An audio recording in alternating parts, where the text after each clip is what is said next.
नमस्कार दोस्तों, मैं दीपक कौशिक आप लोगों का मेरे YouTube channel RPSC online classes में स्वागत करता हूं। आज मैं आप लोगों के सामने चैप्टर थर्ड लेके आया हूं। मेरे पिछले दो वीडियो में मैंने चैप्टर फर्स्ट और चैप्टर टू पढ़ाया था, जो कि कक्षा 7 से संबंधित है और एसएसटी का टॉपिक है। ये जो पुस्तक मैं आप लोगों के सामने लाया हूँ, ये माध्यमिक शिक्षा बोर्ड के द्वारा संचालित पुस्तक है और माध्यमिक शिक्षा बोर्ड की जितनी भी पुस्तकें हैं वह अपने आप में बहुत ज़्यादा महत्वपूर्ण भूमिका निभाती हैं। राजस्थान में होने वाले प्रत्येक एग्जाम में इन पुस्तकों में से प्रश्न 100% आते हैं दोस्तों, इसमें कोई शक नहीं है। तो आप लोग जो कंपटीशन की तैयारी कर रहे हैं वह इन पुस्तकों को ध्यान से पढ़ें। इसके साथ साथ माध्यमिक शिक्षा बोर्ड में जो कक्षा 7 में बच्चे पढ़ रहे हैं वो भी इन पुस्तकों को ध्यान से पढ़ें और मेरे वीडियो को देखें ताकि उनके ज्ञान में वृद्धि हो। चैप्टर आरंभ करने से पहले मित्रों, एक खास बात कि आप लोग मेरे चैनल को लाइक कीजिए एंड सब्सक्राइब कीजिए। जब कोई स्टूडेंट मेरे चैनल को लाइक करता है तो मुझे खुशी होती है, और जब खुशी होती है तो मैं और ज़्यादा ऊर्जा से तथा और अच्छे मैटर के साथ आप लोगों को पढ़ाने का प्रयास करता हूं। तथा आप लोग सब्सक्राइब करते हैं, तो जब आप लोग सब्सक्राइब करते हैं तो मेरे जितने भी वीडियो जो मैं आने वाले समय में अपलोड करूंगा वो सीधे यूट्यूब के माध्यम से आप लोगों के पास सीधे पहुंचेंगे। इसलिए आप लोग मेरे चैनल को लाइक कीजिए एंड सब्सक्राइब कीजिए। इसमें आप लोगों का किसी प्रकार का कोई नुकसान नहीं है, बल्कि आप लोगों का फायदा ही है, क्योंकि लाइक एंड सब्सक्राइब करने से टीचर को खुशी होती है और वह और अच्छी तरीके से पढ़ाता है। तथा इसके साथ ही जो आने वाले वीडियो हैं वो आप लोगों के पास डायरेक्ट पहुंच जाया करते हैं। चलो दोस्तों, स्टार्ट करते हैं। कक्षा 7 एसएसटी का टॉपिक है और चैप्टर है थर्ड। स्टार्ट करते हैं। चैप्टर का नाम है मित्रों जल।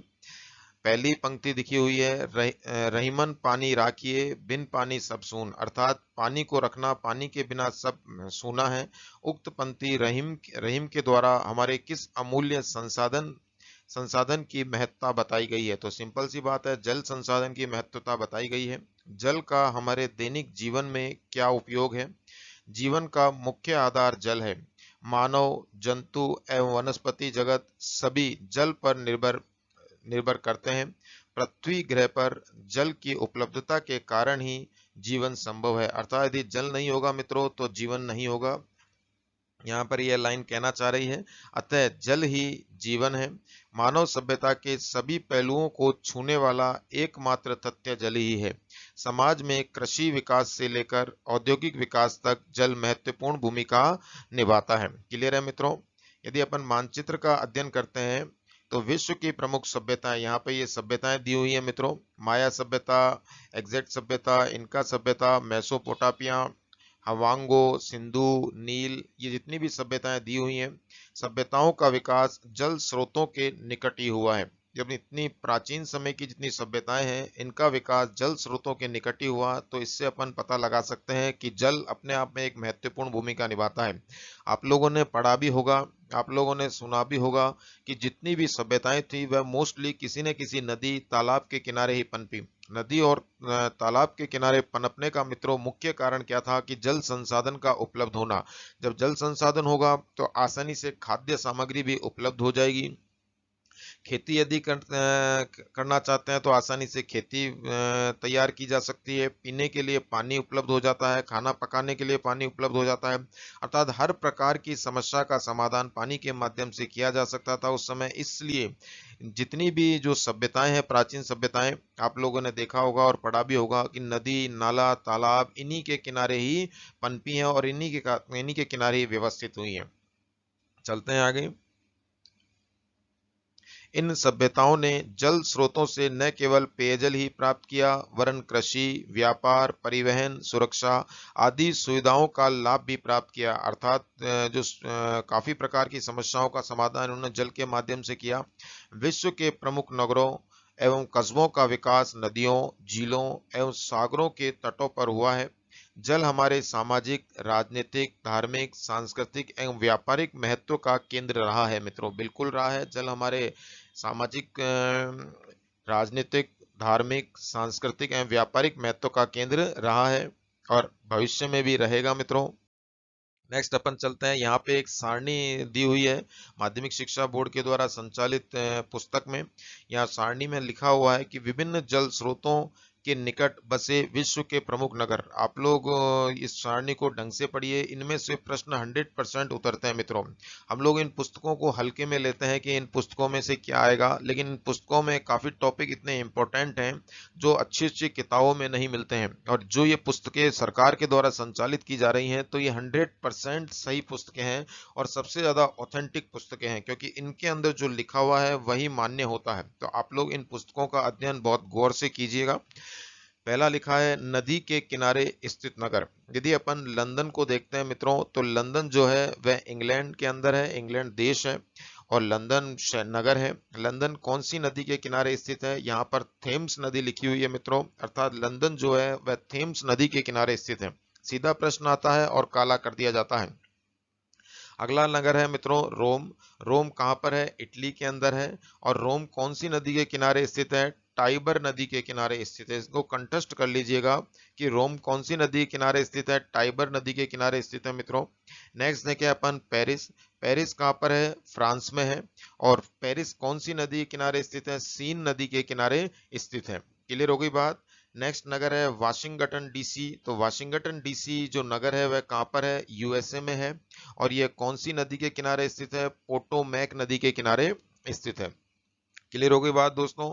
नेक्स्ट है अलेक्जेंड्रिया। अलेक्जेंड्रिया जो नगर है वह कहाँ पर स्थित है? मिस्र में स्थित है। तथा यह नगर कौन सी नदी के किनारे बसा हुआ है? नील नदी के किनारे यह नगर बसा हुआ है। इसके साथ ही दिल्ली। दिल्ली जो नगर है वह कहाँ स्थित है मित्रों? भारत में स्थित है। और जो दिल्ली जो नगर है कौन सी नदी के किनारे स्थित है, बसा हुआ है? यमुना नदी के किनारे बसा हुआ है। क्लियर हो गई बात। इलाहाबाद। इलाहाबाद कहाँ पर है मित्रों? भारत में है और यह गंगा यमुना के संगम पर स्थित है। क्लियर हो गई बात। बोन नगर कहाँ पर स्थित है? जर्मनी में है। और बोन नगर कौन सी नदी के किनारे स्थित है? राइन नदी के किनारे स्थित है। तो इस प्रकार के कॉम्प्लेक्स टाइप प्रश्न सीधे के सीधे आप लोगों के एग्जाम में पूछे जाते हैं मित्रों। और हम इन जो प्रश्न आते हैं इन प्रश्नों को सोचते रह जाते हैं, कंफ्यूज हो जाते हैं कि इतना हार्ड प्रश्न कैसे आ गया, इनका सरल करना बहुत मुश्किल हो रहा है।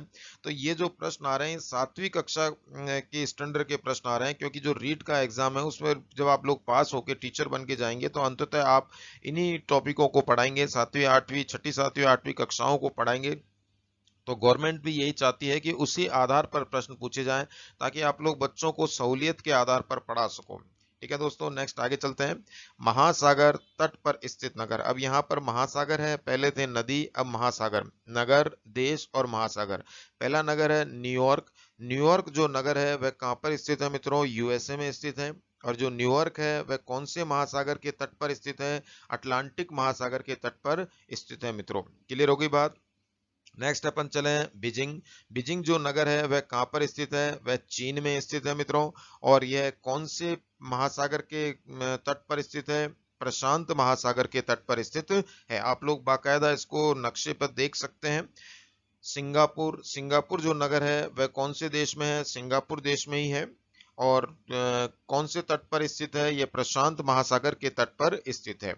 रिया डी जेनेरो। रिया डी जेनेरो जो नगर है मित्रों वह ब्राजील देश के अंदर स्थित है। और कौन से महासागर के तट पर है? अटलांटिक महासागर के तट पर स्थित है मित्रों। नेक्स्ट है मुंबई नगर। महानगर है ये। मुंबई नगर कहाँ पर स्थित है? भारत में स्थित है। और कौन से महासागर के किनारे स्थित है मित्रों? हिंद महासागर के किनारे स्थित है ये। चेन्नई। चेन्नई नगर कहाँ है? भारत में है। और यह कौन से समुद्र तट के या कौन से महासागर के तट पर स्थित है? हिंद महासागर के तट पर स्थित है मित्रों। नेक्स्ट यदि अपन चलते हैं लॉस एंजल्स। लॉस एंजल्स जो नगर है वह यूएसए में है, तथा इसके साथ ही यह प्रशांत महासागर तट के पास बसा हुआ है। इसी के साथ टोक्यो। जो टोक्यो जो नगर है वह जापान में है और यह भी प्रशांत महासागर के तट पर ही बसा हुआ है। क्लियर हो गई मित्रों बात। नेक्स्ट है अपना टॉपिक झील के किनारे स्थित नगर। झील के जो किनारे स्थित नगर है उसमें नगर शिकागो। तो शिकागो कौन से देश में है? यूएसए में है मित्रों। और यह कौन सी झील के किनारे स्थित है? मिशिगन झील के किनारे स्थित है। यूएसए शिकागो जो है वह यूएसए में स्थित है। और कौन सी झील के किनारे? मिशिगन झील के किनारे स्थित है। नेक्स्ट है डुलुथ। डुलुथ जो नगर है मित्रों, तो डुलुथ नगर कौन से देश में स्थित है? यूएसए में स्थित है। और कौन सी झील के किनारे ये बसा हुआ है या कौन सी झील के किनारे स्थित है? ये सुपीरियर झील के किनारे स्थित है। क्लियर हो गई मित्रों बात। नेक्स्ट है बफेलो। तो बफेलो जो नगर है वह यूएसए में है तथा इरी झील के किनारे यह बसा हुआ है। नेक्स्ट है श्रीनगर। श्रीनगर भारत में है और यह डल झील के किनारे बसा हुआ है। क्लियर हो गई मित्रों बात। पुष्कर। पुष्कर भारत में है और पुष्कर झील के किनारे बसा हुआ है। भोपाल भारत में है, भोजताल झील के किनारे बसा हुआ है। नैनीताल भारत में है और नैनीताल झील के किनारे बसा हुआ है। और कंपाला युगांडा में है और विक्टोरिया झील के किनारे बसा हुआ है। इस प्रकार से ये मुख्य मुख्य नगर आप लोगों के सामने प्रस्तुत हैं। अब नदी क्या होती है, महासागर क्या होते हैं, झील क्या होते हैं? नदी तो इस प्रकार की है जो प्राकृतिक रूप से पहाड़ों से बहती हुई आती है, उसे ही हम नदी कहते हैं। नदियां भी दो प्रकार की होती है मित्रों, एक 12 महीने बहने वाली नदी, एक बरसाती नदी। जो 12 महीने बहती है वह पहाड़ों से उतरती है और बर्फ का पानी लगातार उसमें पिघलता रहता है और पिघल के नदी को मिलता रहता है। इस प्रकार से जो 12 महीने वाली नदी होती है मित्रों, वह लगातार पूरे साल बहती है, कभी सूखती नहीं है। दूसरे प्रकार की होती है वर्षा ऋतु वाली नदियां, जो वर्षा के समय ही पनपती हैं और वर्षा जाने के पश्चात वापस सूख जाती हैं। अब ये महासागर है। महासागर क्या है? पानी का अथाह भंडार महासागर की श्रेणी में कहलाता है। झील क्या है कि झील इस प्रकार का होता है कि किसी जिले में या किसी राज्य में एक बड़ा सा गड्ढा हो जाता है, अर्थात चारों तरफ घिरा हुआ जो पानी होता है वह झील की श्रेणी में बताया जाता है, जिसकी सीमा जो निश्चित होती है। लेकिन महासागर की सीमा अनिश्चित होती है मित्रों। क्लियर हो गई बात। नेक्स्ट अपन चलते हैं राजस्थान के नदी तट पर बसे कुछ शहर, अर्थात राजस्थान में भी कुछ ऐसे शहर हैं मित्रों जो नदी के किनारे बसे हुए हैं। पहला है कोटा। कोटा जो है मित्रों चंबल नदी के किनारे बसा हुआ है। क्लियर हो गई बात। नेक्स्ट है पाली। पाली जो है मित्रों वह बांडी नदी के किनारे बसा हुआ है। तो इसके साथ ही झालावाड़, जो झालावाड़ है मित्रों वह काली सिंध नदी के किनारे बसा हुआ है। इस प्रकार से अन्य राजस्थान के शहर हैं जो अन्य प्रकार की नदियों के किनारे बसे हुए हैं। तो आप लोग याद रखिएगा, इसी प्रकार के प्रश्न कंपटीशन एग्जाम में पूछे जाते हैं तथा रीट के एग्जाम में तो 100% इस प्रकार के प्रश्न आते हैं, क्योंकि रीट जो है माध्यमिक शिक्षा बोर्ड के द्वारा कंडक्ट करवाई जाती है। तो रीट में जो प्रश्न उतरते हैं मित्रों वह अधिकांश जो प्रश्न है वह माध्यमिक शिक्षा बोर्ड के द्वारा संचालित पुस्तकों में से ही उतरते हैं। क्लियर हो गई मित्रों बात। नेक्स्ट अपन पेज पे चलते हैं। नेक्स्ट पेज आप लोगों के सामने है जल चक्र। अब जल चक्र क्या है देखते हैं। अब आप समझ गए होंगे कि हमारे आसपास नदियां, झीलें, तालाब, सागर, भूमिगत जल आदि प्रमुख जल स्रोत हैं। इन्हें जल वर्षा से प्राप्त होता है। इन्हें जल वर्षा से प्राप्त होता है। तापमान एवं पवन के कारण इन जल स्रोतों से वाष्पीकरण और वनस्पति से वाष्पोत्सर्जन होता है। ये पढ़ा चुका हूं मित्रों मैं पिछले चैप्टर में, वाष्पीकरण और वाष्पोत्सर्जन।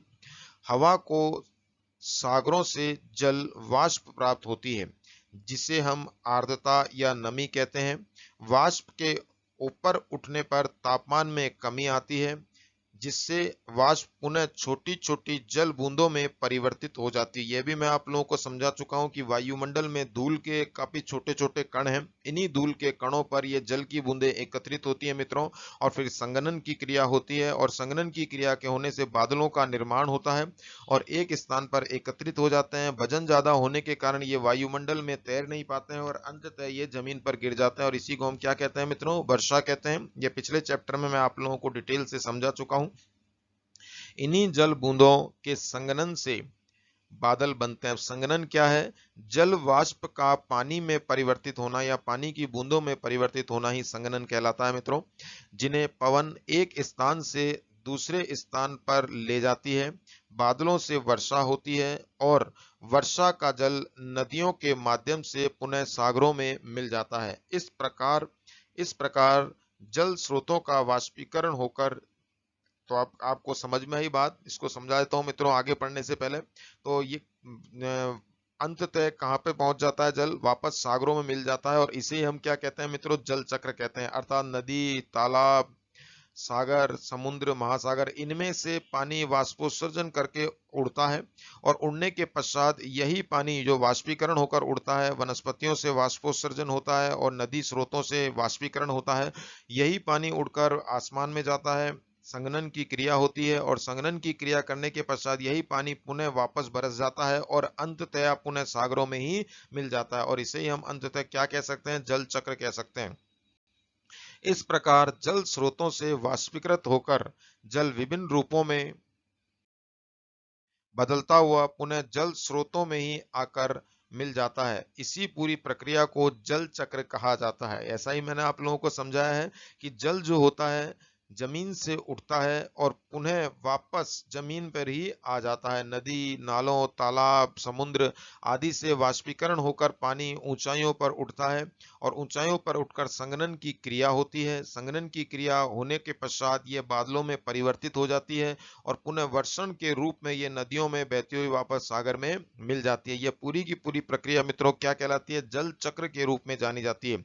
सूरज जो होता है मित्रों, सूरज जब रोशनी देता है तो उससे ऊर्जा निकलती है और उसी ऊर्जा से क्या होता है कि जो समुद्र का पानी गर्म होने लगता है, इसके साथ साथ नदी तालाबों का पानी भी गर्म होने लगता है और पेड़ पौधों से भी पानी उड़ने लगता है। तो इस प्रकार से सूरज की गर्मी से पानी जो होता है वाष्प बनकर उड़ता है और हल्का होकर वह ऊंचाइयों पर चला जाता है और ऊंचाइयों पर जब जाता है तो वायु में वायु के धूल कणों के साथ मिलकर ये संघनन की क्रिया आरंभ कर देता है और इन्हीं धूल कणों पर पानी के रूप में परिवर्तित होकर वह छोटी छोटी बूंदों में एकत्रित हो जाता है और अंततः विशाल बादल का रूप ले लेता है। जब वह विशाल बादल का रूप लेता है मित्रों, तो विशाल बादल का रूप लेने के पश्चात इतना भारी हो जाता है कि वह आसमान में तैर नहीं पाता है और अंततः बरस जाता है और इसी को हम क्या कहते हैं मित्रों, बारिश कहते हैं। और यही पानी वापस पुनः नदी, नालों, तालाबों से होते हुए वापस सागर में विलीन हो जाता है। इसी प्रक्रिया को हम जल चक्र के नाम से जानते हैं। क्लियर होगी मित्रों बात? हमने पिछले अध्याय में पढ़ा कि विश्व में वर्षा का वितरण असमान है। बिल्कुल मैं आप लोगों को पढ़ा चुका हूं। विश्व विश्व के किन भागों में अधिक व किन भागों में कम वर्षा होती है, यह भी मैं आपको बता चुका हूं। विश्व के विभिन्न प्रदेशों के जल स्रोत वर्षा के वितरण से प्रभावित होते हैं। भारत के मेघालय राज्य में स्थित मौसिनराम व चेरापूंजी में विश्व की सर्वाधिक वर्षा होती है। यह भी मैं आप लोगों को बता चुका हूं। औसत वर्षा भी बता चुका हूं मित्रों आप लोगों को। आप लोग दूसरा चैप्टर मेरा खोल के देखिएगा, उसमें आप लोगों को वर्षा के बारे में कंप्लीट बताया कि कितने प्रकार की वर्षा होती है। यह भी मैं सारी जानकारी आप लोगों को दूसरे चैप्टर में दे चुका हूं। भारत में सबसे कम जबकि थार के मरुस्थल में भारत में सबसे कम वर्षा होती है। वर्षा का यह वितरण भौगोलिक कारकों द्वारा निर्धारित होता है। बिल्कुल सही है मित्रों। नेक्स्ट है खारा व मीठा जल। यदि अपन खारे और मीठे जल की तुलना करें तो मीठा जल क्या होता है और खारा जल क्या होता है। आप लोगों ने देखा होगा कि ये चित्र में दिख रहा है कि समुद्र से पानी उड़ रहा है और शुद्ध पानी ऊपर से बरस रहा है, मीठा पानी बरस रहा है, परंतु फिर भी समुद्र में खारा का खारा पानी है। इसका खारा होने का कारण क्या है कि इसमें काफी मात्रा में केमिकल उपलब्ध है, केमिकल मिल जाते हैं और केमिकल मिलने के कारण ही यह मीठा पानी खारे पानी में तब्दील हो जाता है। देखें मित्रों आगे चलते हैं। पृथ्वी पर मौजूद समस्त जल राशि का लगभग 3% से भी कम जल पीने योग्य है, जिसे मीठा या स्वच्छ जल कहते हैं मित्रों। अर्थात मात्र 3%। इस बात को आप लोग याद रखिएगा, ये काफी बार एग्जाम में पूछा गया है कि पृथ्वी पर पीने योग्य जल की मात्रा कितने प्रतिशत है, तो 3% है। क्लियर हो गई बात? स्वच्छ जल कहते हैं इसका अधिकांश भाग ध्रुवों व ऊंचे पर्वतों पर बर्फ के रूप में जमा हुआ है। ठीक है। स्थल पर मीठे जल के प्रमुख स्रोत नदियां, झीलें, बांध, तालाब, कुएं, एनीकट, भूमिगत जल आदि हैं। महासागरों का जल खारा होता है क्योंकि इसमें लवण की मात्रा अधिक होती है। क्लियर हो गई बात मित्रों? अतः महासागर में अत्यंत मात्रा में जल है लेकिन वह पीने योग्य नहीं है क्योंकि इसमें लवण की मात्रा अधिक है, अत्यंत खारा है वह पानी और इसको हम पी नहीं सकते हैं। इसलिए पृथ्वी पर जो पीने योग्य पानी है मित्रों वह मात्र 3% ही बताया जाता है। नेक्स्ट पेज आप लोगों के स्थल पर स्थल पर भी कुछ झीलों का जल खारा होता है, जैसे तुर्की की वान झील। याद रखिएगा, तुर्की की वान झील जो है एक खारी झील है। सीधा एग्जाम में आता है कॉम्प्लेक्स टाइप मिलाने के लिए, एक तरफ वान झील आ जाएगा, एक तरफ मृत सागर लिखा हुआ आ जाएगा, एक तरफ सांबर झील लिखा हुआ आ जाएगा और कहेंगे कि मिलाइए, या फिर यूं आ जाएगा कि अमुक में से कौन सी झील खारी झील है। क्लियर हो गई बात? या खारी झील नहीं है या मीठे पानी की झील है। इस प्रकार के प्रश्न आप लोगों के एग्जाम में पूछे जाते हैं मित्रों। तो अपन एग्जाम्पल देखते हैं। तुर्की की वान झील, जॉर्डन का मृत सागर व राजस्थान की सांबर झील आदि खारे पानी की झीलें हैं। खारे जल को कठोर जल भी कहा जाता है, इस बात को याद रखिएगा। जल का खारापन उसमें मिले सोडियम क्लोराइड, कैल्शियम, मैग्नीशियम एवं अन्य लवणों की उपस्थिति के कारण होता है। तो इस बात को भी याद रखिएगा कि जल जो खारा होता है उसका मुख्य कारण क्या होता है कि उसमें सोडियम क्लोराइड मिला हुआ होता है, कैल्शियम पाया जाता है, मैग्नीशियम पाया जाता है और आदि अन्य लवण उसके अंदर उपस्थित होते हैं। इस कारण से वह जल मीठा से खारा में परिवर्तित हो जाता है। वर्तमान में वैज्ञानिकों ने ऐसी तकनीक का आविष्कार कर लिया है जिससे महासागरों के खारे जल को मीठे जल में बदला जा सकता है। बिल्कुल सही है। यदि इन लवणों को पानी में से निकाल दिया जाए या फिल्टर कर दिया जाए तो ऑटोमेटिकली जो खारा पानी है वह मीठे पानी में परिवर्तित हो जाएगा। यदि अपन सऊदी देशों की तरफ जाते हैं तो वहां पे तो पानी है ही नहीं, पेट्रोल ही पेट्रोल है, ईंधन ही ईंधन वहां पर मिलेगा, तो वहां पीने के पानी की व्यवस्था कैसे होती है? तो मोस्टली वहां पे जो पानी होता है वह समुद्र का जो जल लिया जाता है और उस समुद्र के जल को फिल्टर किया जाता है, उससे सारे के सारे केमिकलों को आउट किया जाता है। आउट करने के पश्चात उस पानी को पीने योग्य बनाया जाता है, उसके पश्चात उस पानी को पिया जाता है। यह सारी की सारी वैज्ञानिक प्रक्रिया है जिसके माध्यम से खारे पानी को मीठे पानी में परिवर्तित किया जा सकता है। प्रत्येक जीवन के लिए पेयजल की आवश्यकता होती है और पीने योग्य जल अलग अलग स्रोतों से प्राप्त किया जाता है। प्रत्येक प्रदेश में जल के वितरण की असमानता के साथ ही जल की गुणवत्ता भी अलग अलग होती है। कहीं पर तो बहुत ज्यादा अच्छा पानी पाया जाता है, बहुत मीठा होता है। कहीं पर बहुत खनिज पानी होता है जो पहाड़ों से आता है, पहाड़ों के स्रोतों से प्राप्त होता है, तो वह खनिज जल होता है जो कि काफी ज्यादा पौष्टिक होता है। क्लियर हो गई बात? कहीं पर फ्लोराइड ज्यादा पाया जाता है, कहीं पर फ्लोराइड नहीं पाया जाता है। कहीं जल पीने योग्य है तो कहीं खारा जल पाया जाता है। कहीं जल पीने योग्य है तो कहीं खारा जल पाया जाता है। कुछ क्षेत्रों में फ्लोराइड युक्त जल भी पाया जाता है, जैसे राजस्थान के शेखावटी और दक्षिण राजस्थान में फ्लोराइड युक्त जल पाया जाता है।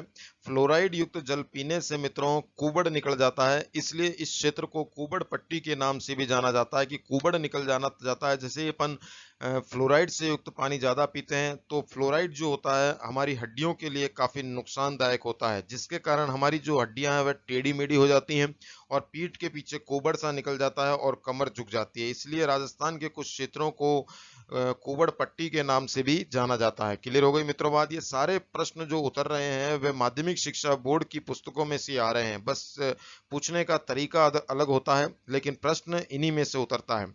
इस जल को पेयजल के रूप में उपयोग करने पर लोगों को हड्डियों संबंधी बीमारियों का सामना करना पड़ता है। जैसा कि अभी थोड़ी देर पहले मैंने बताया था, आप लोगों ने काफी सुना भी होगा और काफी बार देखा भी होगा कि जो सिविल की तैयारी करते हैं, आईएएस की तैयारी करते हैं, वह मोस्टली एनसीईआरटी की पुस्तकों को ज्यादा प्रीफेयर करते हैं। एनसीईआरटी की पुस्तकें बहुत कंटेस्ट करते हैं। क्यों? क्योंकि जितने भी अधिकांश प्रश्न जो आईएएस में उतरते हैं मित्रों वह एनसीईआरटी की पुस्तकों में से आते हैं और एनसीईआरटी की पुस्तक ही सबसे ज्यादा ऑथेंटिक पुस्तक मानी जाती है। जब सिविल सर्विस में एनसीईआरटी की बहुमूल्यता है तो माध्यमिक शिक्षा बोर्ड की पुस्तकों की भी बहुत ज्यादा बहुमूल्यता है। राजस्थान से संबंधित समस्त एग्जामों में माध्यमिक शिक्षा बोर्ड की पुस्तकें बहुत ज्यादा इंपॉर्टेंट हैं, इन पुस्तकों को हल्के में ना लें मित्रों। नेक्स्ट देखें, अधिकांश शहरों, कस्बों एवं गांवों में जल वितरण पाइप लाइनों वह नल से किया जाता है, जबकि छोटे गांवों, ढाणियों में जल अधिक दूरी से कुओं एवं बावड़ियों से लाया जाता है। बिल्कुल सही है। जितने भी शहर होते हैं मित्रों काफी बड़े बड़े होते हैं और वहां पर कुएं की या बावड़ियों की व्यवस्था नहीं हो सकती है, तो इस कारण से सरकार क्या करती है कि जो नल है वह पाइपलाइनों के माध्यम से, वह नलों के माध्यम से घर घर संचालित करती है। बाकायदा कनेक्शन लेना पड़ता है और कनेक्शन के पश्चात जल प्रत्येक के घरों में पहुंच जाता है। फिक्स टाइम निर्धारित किया जाता है कि इस टाइम पे पानी आएगा, तो उस टाइम पे नलों में पानी आना प्रारंभ हो जाता है और शहर के जितने भी व्यक्ति होते हैं उस समय अपने पीने योग्य पानी एकत्रित कर लेते हैं। इसके साथ साथ मित्रों गांव छोटे होते हैं, ढाणियां उससे भी छोटी होती हैं, तो वहां पर ज्यादा दूरी नहीं, कुछ 500 मीटर या 100 मीटर या 200 मीटर की दूरी पर कुएं और बावड़ियां होती हैं, वहां से वे पानी लेकर आ जाते हैं। क्लियर हो गई बात? अब यदि अपन भूमिगत जल देखें तो वर्षा का जल वर्षा का जल जब भूमि के अंदर प्रवेश कर नीचे की कठोर चट्टानों के ऊपर एकत्रित हो जाता है तो उसे भूमिगत जल कहते हैं। यह भूमिगत जल कुओं व नलकूपों में एकत्रित होता है, जिसे हम मशीन के द्वारा पुनः धरातल पर लाकर सिंचाई व दैनिक उपयोग में लेते हैं। मित्रों, जब अपन भूमिगत जल प्रयोग में लेते हैं तो भूमिगत जल जो होता है वह एकदम शुद्ध जल होता है।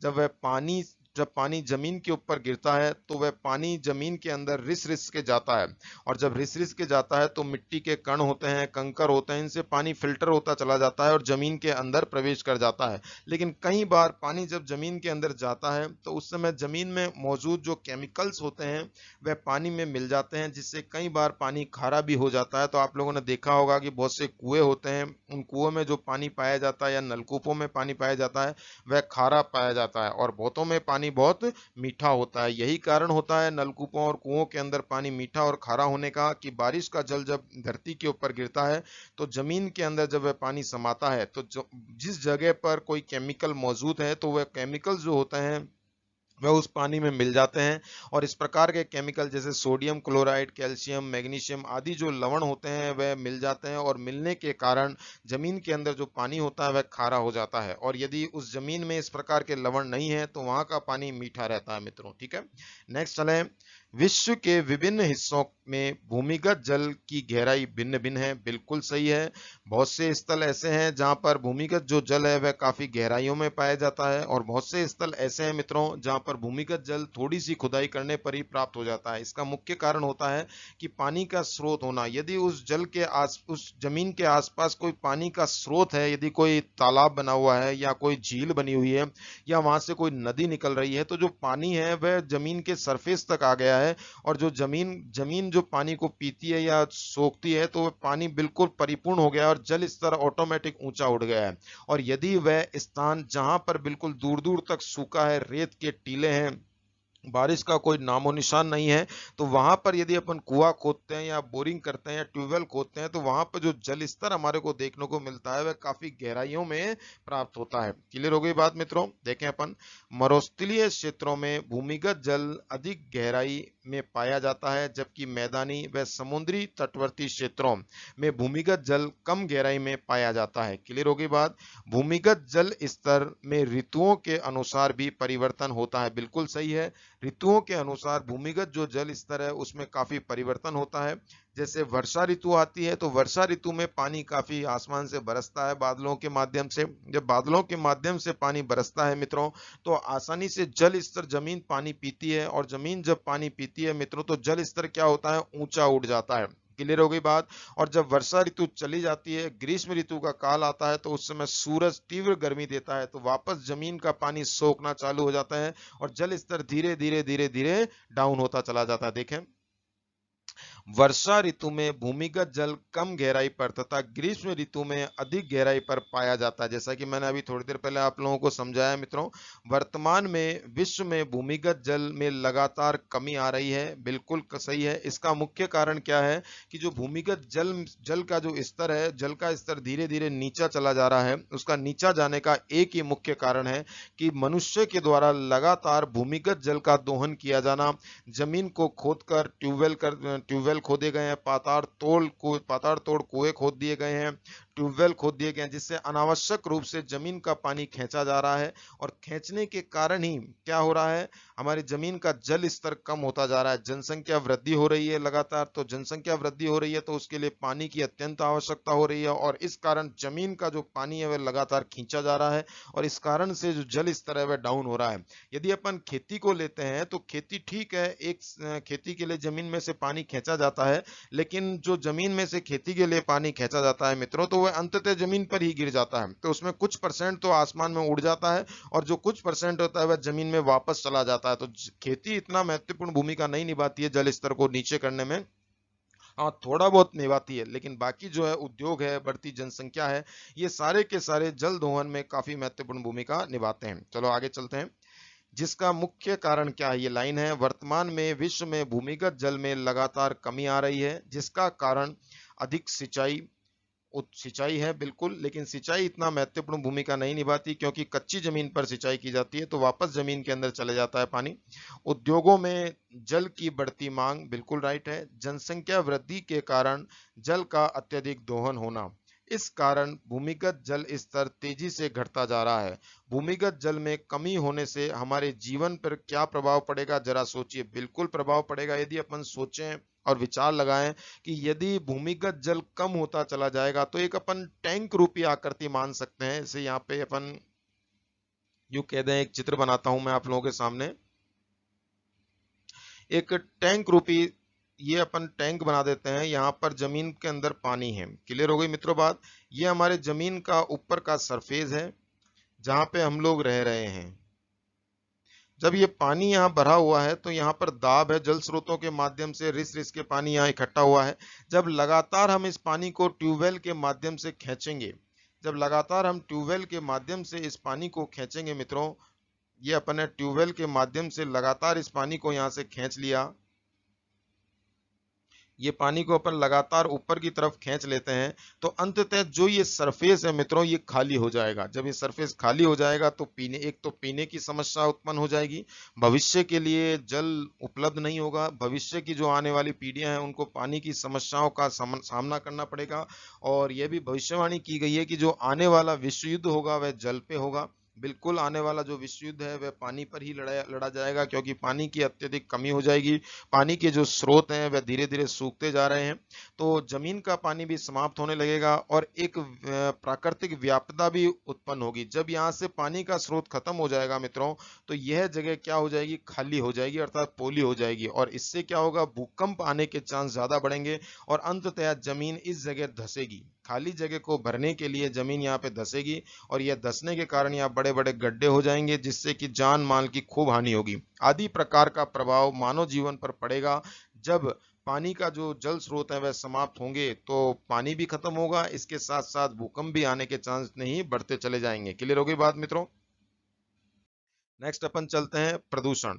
प्रदूषण में अपना टॉपिक है जल प्रदूषण। यदि अपन जल प्रदूषण देखते हैं मित्रों, तो प्राकृतिक शुद्ध जल में अवांछित तत्व मिल जाते हैं तो वह जल पीने व मानवीय उपयोग के लिए अनुपयुक्त हो जाता है। अर्थात जो प्राकृतिक और शुद्ध जल होता है मित्रों, जब उसमें अवांछित प्रकार के केमिकल्स मिल जाते हैं जिनका कोई उपयोग नहीं है, तत्व मिल जाते हैं जिनका कोई उपयोग नहीं है पानी के अंदर, जब वह उसमें मिल जाते हैं तो वह पानी क्या हो जाता है, वह पानी पीने योग्य नहीं रहता है और मानव के उपयोग के योग्य भी नहीं रहता है। जैसे नदी है, पहाड़ों से जब नदी बहती हुई आती है मित्रों, तो वह नदी एकदम से प्योर जल होता है, पीने योग्य जल होता है, एकदम शुद्ध डिस्टिल वाटर होता है। लेकिन जैसे जैसे पहाड़ों से उतरती हुई नदी मैदानी भागों में जाती है, तो पहाड़ों से उतरती हुई मैदानी भागों की तरफ पहुंचती है, तो मैदानी भागों में किसी जिले के, किसी शहर के, किसी गांव के किनारे से होती हुई निकलती है और उस जिले का, गांव का या फिर शहर का या महानगर का सीवरेज जो होता है उसी नदी में गिरता हुआ नजर आता है। इसके साथ साथ उस जिले शहर में जो केमिकल फैक्ट्रियां लगी हुई हैं, उन केमिकल फैक्ट्रियों का प्रदूषित जो जल होता है मित्रों, वह सीधा का सीधा उन्हीं नदियों के अंदर उड़ेल दिया जाता है बिना फिल्टर करे हुए, और डायरेक्ट उसके अंदर उड़ेल दिया जाता है, जिससे कि वो नदी का जो पानी होता है मित्रों वह दूषित हो जाता है, वह किसी काम का नहीं रहता है। इस कारण से अवांछित तत्व पानी के अंदर मिल जाते हैं और इसे ही हम क्या कहते हैं मित्रों, जल प्रदूषण के नाम से जानते हैं। क्लियर हो गई बात। प्रकृति प्रदत्त जल विभिन्न गतिविधियों के कारण प्रदूषित होता है। भूमिगत जल द्वारा अनेक रोग उत्पन्न हो जाते हैं जो स्थलीय व जलीय जीवों पर प्रतिकूल प्रभाव डालते हैं। बिल्कुल सही है, प्रकृति प्रदत्त जल विभिन्न गतिविधियों के कारण प्रदूषित होता है और प्रदूषित जल द्वारा अनेक रोग उत्पन्न हो जाते हैं। मैं भूमिगत बोल गया था, आई रियलाइज। प्रदूषित जल द्वारा अनेक रोग उत्पन्न हो जाते हैं जो स्थलीय व जलीय जीवों पर प्रतिकूल प्रभाव डालते हैं। बिल्कुल सही है। यदि हम अधिकांश जितनी भी बीमारियां होती हैं, सारी बीमारियों का तो नाम नहीं कह सकता, लेकिन जो अधिकांश जितनी बीमारियां होती हैं मित्रों, वह प्रदूषित जल पीने के कारण ही होती हैं। अर्थात मोस्टली पेट से संबंधित जो बीमारियां हैं, पेट में कीड़े पड़ जाना, उल्टी दस्त हो जाना, बीमार पड़ जाना, शरीर का सूख जाना आदि प्रकार के जो रोग होते हैं मित्रों, वह प्रदूषित जल के कारण ही होते हैं। क्योंकि हमारा जो बॉडी है वह जल पर ही टिकी हुई है। हमारे बॉडी में अधिकांश जो % है वह जल का ही मात्रा है हमारी बॉडी के अंदर है। इसलिए हमेशा शुद्ध जल ही मनुष्य को पीना चाहिए। जल प्रदूषण से जल में उपलब्ध घुलनशील ऑक्सीजन की कमी हो जाती है। बिल्कुल सही है। जब जल प्रदूषित हो जाता है और जल जब वो दूषित हो जाता है तो उस जल में उपलब्ध जो ऑक्सीजन होती है उसकी कमी हो जाती है और जल प्रदूषण भी जल संकट का कारण है। बिल्कुल सही है। जल प्रदूषण भी अपने आप में एक जल संकट का कारण है। हमारे सामने से पानी बह रहा है, हमारे सामने किसी नदी तालाब में पानी है काफी मात्रा में और हमारे को प्यास भी लग रही है, परंतु हम उस पानी को पी नहीं सकते हैं। क्यों? क्योंकि वह पानी गंदा है या प्रदूषित पानी है। और प्रदूषित पानी है और पीने योग्य पानी नहीं है तो ऑटोमेटिकली क्या हो गया, ये जल संकट उत्पन्न हो गया। जैसे अपन समुद्र के पास खड़े हुए हैं, फिर भी एक बूंद पानी आपकी प्यास है और आपको प्यास लग रही है, पूरे समुद्र के पास खड़े हैं लेकिन समुद्र का पानी आप पी नहीं सकते। क्यों? क्योंकि खारा पानी है। उसी प्रकार से किसी तालाब के पास खड़े हुए हैं लेकिन तालाब के अंदर आपके सिटी का सीवरेज खुल रहा है और आपको बहुत जोर से प्यास लग रही है लेकिन आप उसको पी नहीं सकते हैं। तो ये क्या, ये जल संकट ही तो है। नेक्स्ट अपन चलते हैं जल प्रदूषण के कारण। यदि अपन जल प्रदूषण के कारण देखें मित्रों तो शुद्ध जल अनेक कारणों से प्रदर्शित होता है। बहुत ध्यान से देखिएगा और इन पुस्तकों को जो मैं पढ़ाने का प्रयास कर रहा हूं तो आप लोग बहुत ध्यान से कंसंट्रेट माइंड से सुनिएगा। ऐसा नहीं है कि आप लोग वीडियो को आगे खिसका खिसका कर देखेंगे तो इसमें नुकसान आप लोगों का ही है, मेरा कुछ नहीं जाता है। जो जाएगा वो आप लोगों का ही जाएगा। क्या पता जो मैं लाइन आप लोगों को बोलूं हो सकता है उसी लाइन में से आप लोगों के एग्जाम में प्रश्न उतर जाए, चाहे वह रीट का हो, चाहे वह आरएस का हो, चाहे वह राजस्थान पुलिस का हो, चाहे सब इंस्पेक्टर का हो, चाहे एलडीसी का हो, चाहे कांस्टेबल का हो, चाहे कोई सा भी राजस्थान सरकार के द्वारा कंडक्ट करवाया हुआ कोई सा भी एग्जाम हो। क्या पता कौन सी लाइन से कौन सा प्रश्न एग्जामिनर उठा के दे दे। तो इसलिए आप लोग, जो मैं आप लोगों को पढ़ा रहा हूं इसको कंसंट्रेट होके सुनिएगा और कंसंट्रेट होके सुनिएगा। मैं काफी धीरे धीरे पढ़ा रहा हूं जिससे आप लोग शांति से सुन सकें। आगे इसको सरका सरका के, बहुत से स्टूडेंट होते हैं जो आगे सरका सरका के पढ़ते हैं तो उनसे सरका सरका के पढ़ने से टीचर का कुछ नहीं जाता है मित्रों। टीचर ने तो रिकॉर्ड करके और पढ़ा के पोस्ट कर दिया, अपलोड कर दिया यूट्यूब पे, लेकिन जो बच्चे सरका सरका के पढ़ते हैं तो आगे जाके नुकसान उन्हीं को ही मिलता है। जब अचानक से एग्जाम के अंदर उसी लाइन में से प्रश्न आ जाता है जिस लाइन को टीचर ने पढ़ाया लेकिन आपने उसको सरका दिया, अर्थात आगे खिसका दिया वीडियो को और एकदम से आगे खिसका दिया और वह लाइन आपके उसमें निकल गई और इत्तेफाक से उसी लाइन में से प्रश्न आ गया। तो इसलिए जितने भी समझदार स्टूडेंट होते हैं वे पूरे के पूरे वीडियो को बहुत ध्यान से देखते हैं ताकि क्या पता कौन सी लाइन में से प्रश्न उड़ जाए। कहते हैं ना कि ढूंढने से तो भगवान मिल जाता है, चलते चलते क्या पता रास्ते में कौन सा भगवान टकरा जाए। तो उसी आधार पर कौन सी लाइन आपके एग्जाम में आ जाए तो ये पता नहीं है। इसलिए तो कहते हैं कि सबसे प्यार से पेश आना चाहिए, क्या पता किस रूप में आ जाए भगवान। तो उसी प्रकार से क्या पता कौन सी लाइन में से प्रश्न आ जाए। तो इसलिए विद्यार्थियों आप लोग सारे लाइनों को ध्यान से सुनिए और जो ध्यान से देखिए, जो मैं पढ़ा रहा हूं एक एक लाइन माध्यमिक शिक्षा बोर्ड की पुस्तकों की इंपॉर्टेंट है। चले अपन चलते हैं जल प्रदूषण के कारण।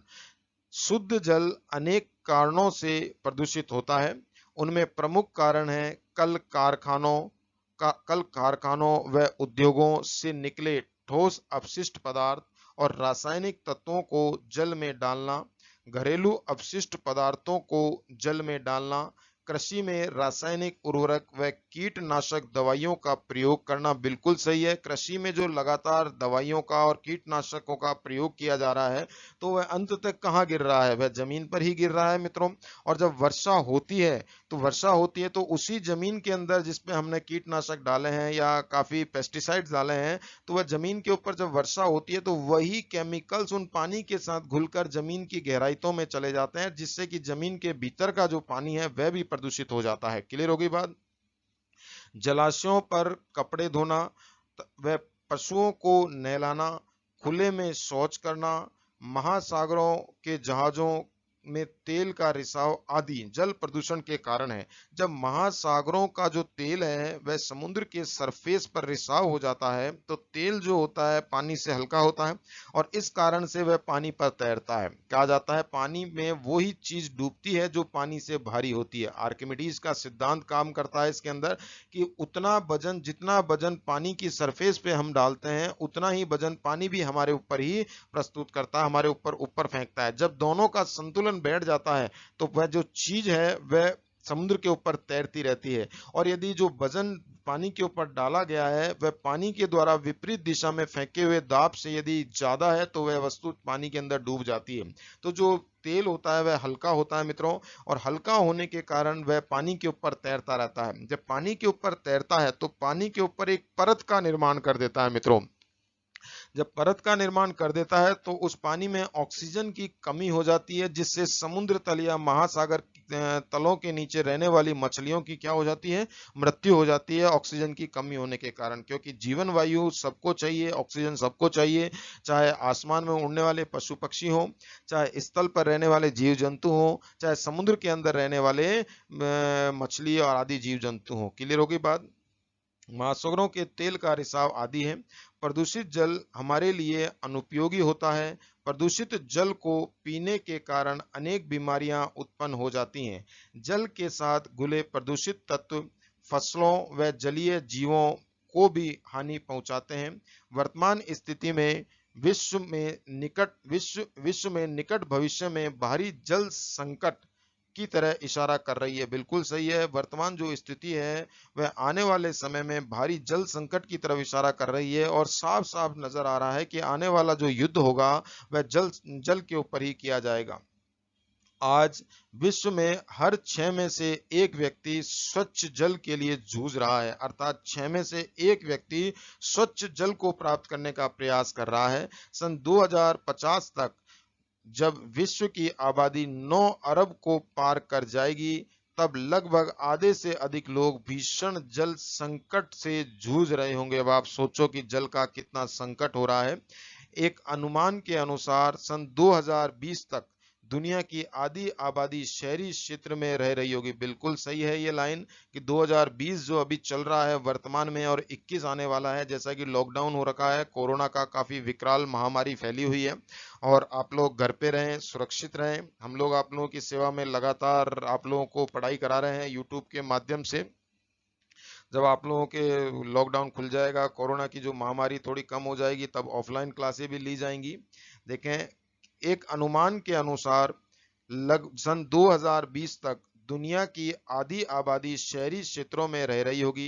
बढ़ती शहरी जनसंख्या तक जल पहुंचाना एक कठिन चुनौती होगी। बढ़ती आबादी, भूजल का अत्यधिक दोहन, ग्लोबल वार्मिंग, वन विनाश, व्यापारिक कृषि, बढ़ता औद्योगिकरण, शहरीकरण और आधुनिक जीवन शैली आदि के कारण जल तेज गति से कम हो रहा है, जबकि मांग तेज गति से बढ़ती चली जा रही है। अर्थात जो जल है वह लगातार कम होता जा रहा है और उसकी मांग जो है वह लगातार बढ़ती जा रही है। नेक्स्ट अपन देखें, जल प्रदूषण को रोकने के उपाय। यदि अपन जल के प्रदूषण को रोकें तो उसके रोकने के क्या उपाय होंगे। जल प्रदूषण को रोकने के लिए आप क्या करेंगे। जल प्रदूषण को रोकने के प्रयास व्यक्तिगत व प्रशासनिक दोनों स्तरों पर किए जा सकते हैं। यदि मनुष्य सोचे कि ये हमारा काम नहीं है, ये तो प्रशासन का काम है या सरकार का काम है, तो सरकार चप्पे चप्पे पे तो जा नहीं सकती। इतना बड़ा भारत देश है, इतना बड़ा हमारा राजस्थान देश है, राजस्थान राज्य है, तो इतने बड़े सरफेस पर सरकार चप्पे चप्पे पे तो घूम नहीं सकती। इसके साथ साथ व्यक्तिगत रूप से भी हम लोगों को प्रयास करना पड़ेगा जिससे जल प्रदूषण को रोका जा सके। जनता का जागरूक होना एक सशक्त उपाय है। जब तक जनता जागरूक नहीं होगी तब तक किसी भी परिस्थिति में जल प्रदूषण नहीं रुक सकता। उपाय है जो जल प्रदूषण को दूर कर सकता है। प्रत्येक नागरिक को जल प्रदूषण नहीं करने और उसे रोकने का हर संभव प्रयास करने के प्रति जागरूक होना चाहिए। सार्वजनिक जलाशयों में स्नान, कपड़े धोना, पशुओं को नहलाना आदि नहीं करना चाहिए। रासायनिक खाद के प्रयोग को कम करना चाहिए, मतलब बंद भी नहीं, कम करें, इतना ही करें जितना की जरूरत हो। प्रशासनिक स्तर पर भी जल संरक्षण के उपाय किए जा सकते हैं। नगरों के सीवरेजों के जल को जलाशयों में मिलने से पहले ही साफ करके पुनः उपयोग योग्य बना दिया जाना चाहिए। बिल्कुल सही है। बहुत से जो बड़ी बड़ी सिटी है, महानगर है, जैसे दिल्ली है, तो दिल्ली में सीवरेज है, दिल्ली के सीवरेज प्लांट बने हुए हैं जिनसे कि पानी फिल्टर होता है, वापस उसको पीने योग्य बना दिया जाता है, और जो गंदगी बचती है उसको खाद के रूप में प्रयोग किया जाता है। इससे कि डबल काम हो जाते हैं। जो पानी अरबों टन, अरबों लीटर जो पानी जा रहा है, अरबों खरबों लीटर जो पानी रोज उपयोग में आ रहा है और प्रदूषित होकर वह नालों, नदी नालों के माध्यम से बह रहा है और वेस्ट हो रहा है, तो उस पानी को पुनः फिल्टर करके वापस जन तक पहुंचाया जा रहा है, जन जन तक पहुंचाया जा रहा है, तथा उस गंदगी को एकत्रित करके उसको खाद में तब्दील किया जा रहा है, जिससे कि उनको खेतों में डाला जा रहा है, जिससे कि बढ़िया फसलें हो रही हैं। जल प्रदूषण फैलाने वाले औद्योगिक इकाइयों एवं नागरिकों के प्रति सख्त कानून बनना चाहिए। इस संदर्भ में भारत में जल प्रदूषण निवारण नियंत्रण कानून 1974, देखो सीधा प्रश्न आ जाता है एग्जाम में और कई बार पूछे गए हैं ये प्रश्न, तभी तो मैं कहता हूं कि माध्यमिक शिक्षा बोर्ड की पुस्तकें बहुत इंपॉर्टेंट है।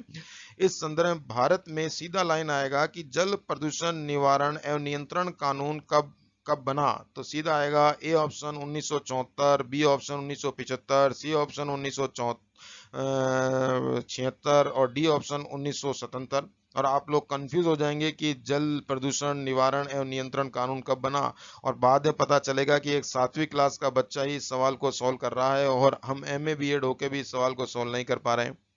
क्लियर हो गई बात? तो इसलिए आप लोगों को इसको किताबों को बहुत ध्यान से पढ़ना है कि जल प्रदूषण निवारण एवं नियंत्रण कानून कब बना, 1974 में, तथा पर्यावरण संरक्षण कानून 1986 में। आदि प्रकार के कानून बनाए गए। इनका सख्ती से पालन करने की आवश्यकता था। ये कानून बना दिए गए हैं लेकिन इनका सख्ती से अभी अनुपालन नहीं हुआ है। जब तक इन कानूनों का सख्ती से अनुपालन नहीं होगा तब तक कार्य आगे नहीं बढ़ पाएगा। टीवी, रेडियो, समाचार पत्रों के माध्यम से जल प्रदूषण टीवी, रेडियो, समाचार पत्रों के माध्यम से जल प्रदूषण और संरक्षण के प्रति जन चेतना जागृत करना भी आवश्यक है। यदि जल स्रोतों को नहीं रोका गया तो भविष्य में भारी जल संकट की स्थिति उत्पन्न हो जाएगी। अतः जल स्रोतों में जल प्रदूषण को नहीं रोका गया, जल प्रदूषण को यदि नहीं रोका जाता है तो भविष्य में जल की बहुत संकट उत्पन्न हो जाएगा, और अतः जल स्रोतों में फैलते प्रदूषण में मानवीय योगदान पर नियंत्रण आवश्यक है। बिल्कुल राइट है दोस्तों। नेक्स्ट है जल संरक्षण। जल संरक्षण का आशय है कि जल का उचित उपयोग एवं भविष्य के लिए सुरक्षित रखना ही जल संरक्षण कहलाता है। अतः जल के दुरुपयोग को रोककर स्वच्छ जल को लंबे समय तक बचा कर रखना जल संरक्षण कहलाता है। बिल्कुल राइट है दोस्तों। यदि जल संरक्षण नहीं किया जाएगा तो आने वाले भविष्य के लिए जल बिल्कुल समाप्त हो जाएगा। जल संरक्षण हम किस प्रकार से कर सकते हैं? जैसे अनावश्यक रूप से पानी को बहाना, वो तो आपने देखा होगा सिटी के अंदर अनावश्यक रूप से ट्यूबवेल चला देते हैं, नल खुला छोड़ देते हैं, घर की धुलाई कर रहे हैं, पूरी गाड़ियों की धुलाई कर रहे हैं, अनावश्यक रूप से पानी का वेस्ट कर रहे हैं, तो इसको रोकना पड़ेगा। वर्तमान में जनसंख्या वृद्धि, नगरीकरण, औद्योगिकीकरण, सिंचाई, कृषि विकास आदि के कारण जल का उपयोग दिन प्रतिदिन बढ़ता जा रहा है। बिल्कुल राइट है। नेक्स्ट चलते हैं अपन। विश्व के अधिकांश देश प्रदूषित जल एवं जल की कमी की समस्या का सामना कर रहे हैं, जिसका प्रमुख कारण जल के उपयोग में वृद्धि व संरक्षण का अभाव है। जल संसाधनों की कमी का एक प्रमुख कारण वन का विनाश भी है। वन का विनाश है, बिल्कुल सही है। वन कट रहे हैं जिससे पूरा सिस्टम, पर्यावरण चेंज हो रहा है, बारिश कम हो रही है। जनसंख्या वृद्धि और उसकी आवश्यकताओं की पूर्ति के लिए वनों की अंधाधुंध कटाई से पर्यावरण संतुलन बिगड़ा है। अतः अधिकाधिक वृक्षारोपण करना चाहिए। प्रकृति से जिस मौसम में जहां जितना जल मिले, हम उसी को जब तक हर पल सही ढंग से सहेजना शुरू नहीं करेंगे, हमारी तकलीफों का अंत नहीं होने वाला है। जल संरक्षण से सामाजिक आर्थिक विकास तेज गति से होता है। बुरे वक्त के लिए जैसे हम धन बचाते हैं वैसे ही जल को भी बचाना होगा। बिल्कुल, कितनी अच्छी बात कही है मित्रों कि बुरे वक्त के लिए हम धन को बचाते हैं। जैसे लॉकडाउन चला है तो लॉकडाउन में धन की बहुत ज्यादा आवश्यकता हुई थी, क्योंकि जिन लोगों ने अपनी सेफ मनी रखी थी, अपनी कमाई की सेफ मनी रखी, उनको धन की उपयोगिता पता चली कि लॉकडाउन में जब धंधे व्यापार सारे बंद हो गए थे, घर बैठे थे, तब जाके पता चला कि धन का जो बचत है वह अपने आप में कितनी महत्वपूर्ण भूमिका निभाती है। तो उसी और जिन्होंने बचत नहीं करी तो उनकी हालत बहुत गंभीर हो गई थी। आप लोगों को आप सबको पता है। इसके साथ ही जल की भी बचत करनी पड़ेगी, क्योंकि जब जल संकट आएगा तब हमारे को पता चलेगा कि जल क्या होता है। जैसे इस प्रकार से अभी कोरोना में लॉकडाउन हुआ तो धंधे पर संकट आ गया, लोगों के धंधे रोजगार बंद हो गए, तो सेविंग मनी से ही उनके घर का खर्चा चला। तो उसी प्रकार से आने वाले भविष्य में सेविंग जल से ही पानी का निर्वाह होगा, पानी का उपयोग होगा। जो पानी को सेव करेगा वही भविष्य में आगे जीतेगा। परंपरागत जल संरक्षण विधि, यदि अपन परंपरागत जल संरक्षण विधि देखें तो क्या है।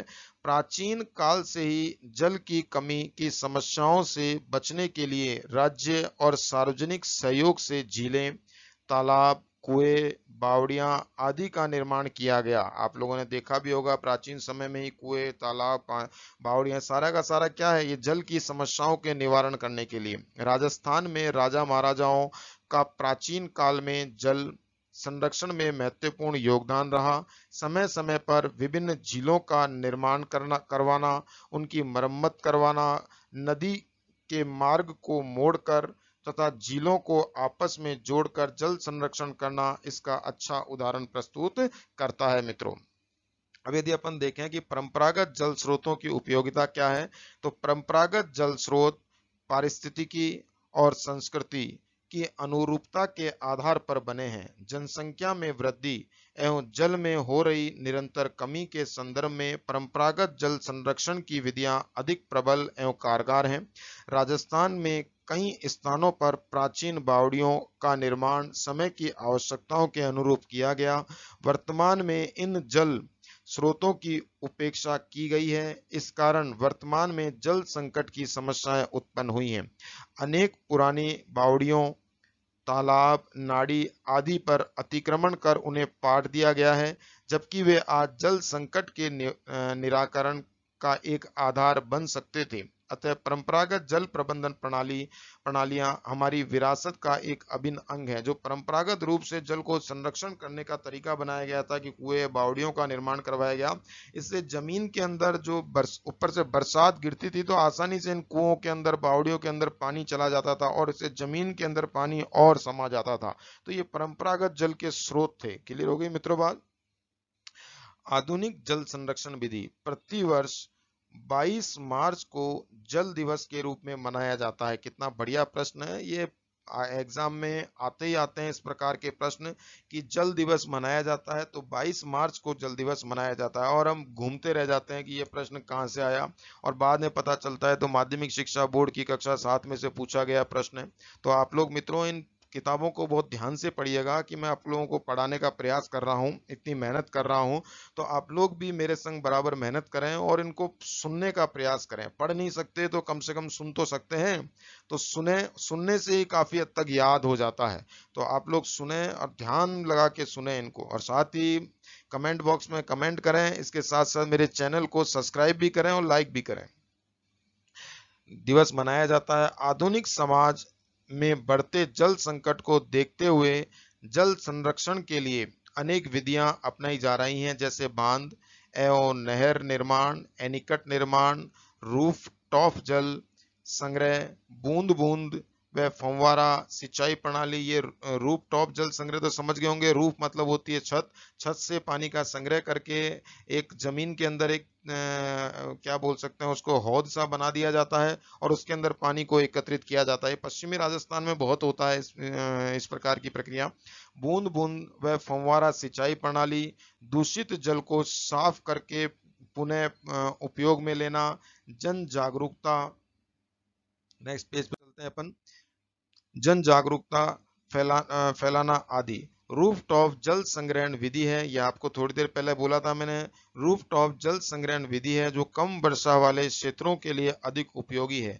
इस विधि में वर्षा के जल को भवन की छत से एक पाइप के द्वारा नीचे जल की टंकी या हौज में एकत्रित कर लिया जाता है और बाद में आवश्यकता अनुसार जल का उपयोग किया जाता है। यही रूफटॉप है। ये आप लोगों को एक डायग्राम बना हुआ दिख रहा है मित्रों।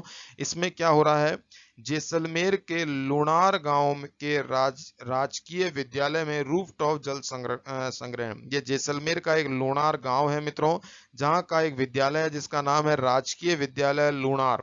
इस राजकीय विद्यालय में जल संरक्षण की एक परंपरागत विधि का प्रयोग किया गया है, जिसमें छत के ऊपर से जो पाइप आ रहा है नाले में से, और ये पाइप यहाँ से होते हुए यहाँ पे टैंक बना हुआ है और इस टैंक के अंदर पानी समा रहा है। जब बरसात होती है तो पानी छत के ऊपर गिरता है, रूफ के ऊपर गिरता है और वह एकत्रित होकर इस नाले के माध्यम से इस बने हुए टैंक में चला जाता है और बाद में यही पानी पीने के योग्य काम पीने के लिए प्रयोग में लिया जाता है। इसके साथ साथ अन्य प्रयोगों में भी इस पानी का प्रयोग होता है। क्लियर हो गई बात। अभी की तस्वीर से स्पष्ट है कि भविष्य में स्वच्छ जल आम आदमी की पहुंच से दूर हो जाएगा, अतः स्वच्छ जल को भविष्य का सोना या नीला सोना कहा जा सकता है। अर्थात जल है तो कल है। बिल्कुल राइट है मित्रों। यहाँ पे क्या लिखा हुआ है यहाँ पे देख लेते हैं। पश्चिमी राजस्थान के लोगों ने जल की बूंद बूंद सहेजना मधुमक्खियों से सीखा है। देखो क्या बात जोरदार कही है कि पश्चिमी राजस्थान के जो लोग हैं उन्होंने जल की बूंदों बूंद को सहेजना किससे सीखा है, मधुमक्खियों से सीखा है। यहाँ एक लोकगीत है, मतलब पश्चिमी राजस्थान में एक लोकगीत भी आता है। मोमाख्या फूला स्यू रस रो एक एक कण चूग रहे शहद रो ढेर लगा लगा सके है, अर्थात लगा सके है तो के में मानस बादला है बादला रे बरसते रस ने नी सहेज सका। इसका शाब्दिक अर्थ क्या है कि जब मधुमक्खियां फूलों से रस को एक एक कण को चूस चूस कर शहद का ढेर लगा सकती हैं, तो हम मनुष्य बादलों से जो पानी बरस रहा है उसको नहीं सहेज सकते क्या? यह इसका शाब्दिक अर्थ है। अर्थात मधुमक्खियां फूल, ये राजस्थान की भाषा है, तो राजस्थान की भाषा तो वैसे ही बहुत मीठी भाषा है मित्रों। अर्थात मधुमक्खियां फूलों के रस का एक एक कण बीन कर शहद का ढेर लगा सकती हैं, तो क्या हम इंसान बादलों से बरसते रस को भी नहीं सह सकते? बिल्कुल सह सकते हैं। मधुमक्खियां कितनी मेहनत करती हैं, उड़ उड़ के जाती हैं, न जाने कितनी दूर किलोमीटरों में तक चली जाती हैं फलों का रस चूसने के लिए, और यहाँ तो प्रकृति खुद ही हमारे ऊपर पानी बरसा रही है, तो हम बरसते हुए पानी तक को सहज नहीं पा रहे हैं और मधुमक्खियां दूर दूर से रस की बूंदों को इकट्ठा करके अपने छत्ते के अंदर जमा कर रही हैं। तो यही ये कहना चाहते हैं। क्लियर हो गई मित्रों बात। ये अपने पास कुछ शब्दावलियां हैं, देखने का प्रयास करें। सभ्यता क्या होती है? लोगों की स्थायी बसावट और उनकी संस्कृति को ही क्या कहा जाता है? सभ्यता कहा जाता है। यदि एग्जाम में आता है तो सीधा काला होता है। वाष्पीकरण, किसी निश्चित तापमान पर जल का वाष्प के रूप में बदलना ही वाष्पीकरण कहलाता है। अब है वाष्पोत्सर्जन, वनस्पति द्वारा जल का वाष्प रूप में छोड़ना वाष्पोत्सर्जन कहलाता है। आर्द्रता एवं नमी, वायुमंडल में वाष्प के रूप में जल की मात्रा ही आर्द्रता कहलाती है। अब संघनन क्या है? वायुमंडल में जल वाष्प का पुनः जल के विभिन्न रूपों में बदलना ही संघनन कहलाता है, जैसे ओस, तुषार, कुहार, बादल आदि। ये सारी की सारी प्रक्रिया क्या है? संघनन है मित्रों। और संघनन की जो प्रक्रिया वायुमंडल में उपस्थित धूल कणों पर ही, धूल कणों के आधार पर ही निर्मित होती है। अगर वायुमंडल में धूल के कण ना हो तो संघनन भी नहीं होगा, क्योंकि जो पानी है वायुमंडल में, जो जल वाष्प है, जब वह पानी बनती है तो पानी किस पर रुकेगा? वह अंततः जो छोटे छोटे छोटे छोटे धूलों के कण वायुमंडल में उड़ रहे हैं उनके ऊपर जमा हो जाता है। कई बार आप लोगों ने देखा होगा, धूल कण यदि आप लोग देखना चाहते हो तो रात्रि के समय अपना कैमरा ऑन कीजिए मोबाइल का और लाइट भी ऑन कर लीजिए और प्रकाश डालिए सड़कों के ऊपर या कहीं सामने, तो आपको बारीक बारीक बारीक कण उड़ते हुए नजर आएंगे। तो बारीक बारीक जो कण उड़ रहे हैं मित्रों, वह सारे के सारे धूल कण ही हैं। क्लियर हो गई बात। अपशिष्ट क्या है? व्यर्थ और बेकार पदार्थ ही अपशिष्ट कहलाता है। अब यहाँ पे प्रश्न है मित्रों कुछ, निश्चित तापमान के कारण जल का वाष्प में बदलना क्या कहलाता है? ये देखो, निश्चित तापमान के कारण जल का वाष्प में बदलना क्या कहलाता है? बताया था ना आपको, इस प्रकार के ही प्रश्न आ जाते हैं कई बार। तो इसका ऑप्शन क्या है यहाँ पे? आर्द्रता, संघनन, वाष्पीकरण या वाष्पोत्सर्जन। तो इसका राइट आंसर क्या होगा मित्रों? वाष्पीकरण, अर्थात C is a right answer. Next क्या है, निम्नलिखित में से भारत का कौन सा महानगर समुद्र के तट पर स्थित है? दिल्ली, जयपुर, मुंबई या हैदराबाद? ये आप लोगों को मैंने थोड़ी देर पहले पढ़ाया था कि महानगर बताया आप लोगों को, नदी बताई, आप नदी नदी के बारे में ही बताया कि कौन सा जिला कौन सी नदी के किनारे स्थित है या कौन सा शहर कौन सी नदी के किनारे स्थित है।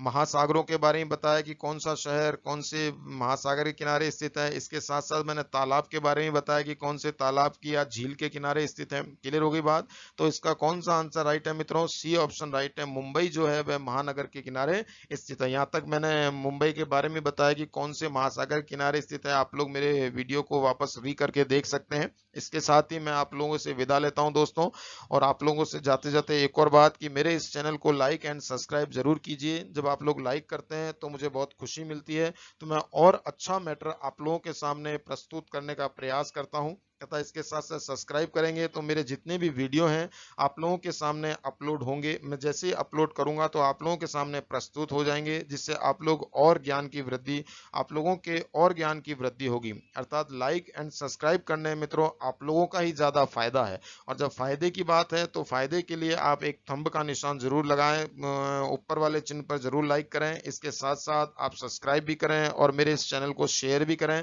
जिससे और लोगों के पास भी इस प्रकार का ज्ञान पहुंच सके। इसके साथ ही मित्रों मैं विदा लेता हूं। नमस्कार।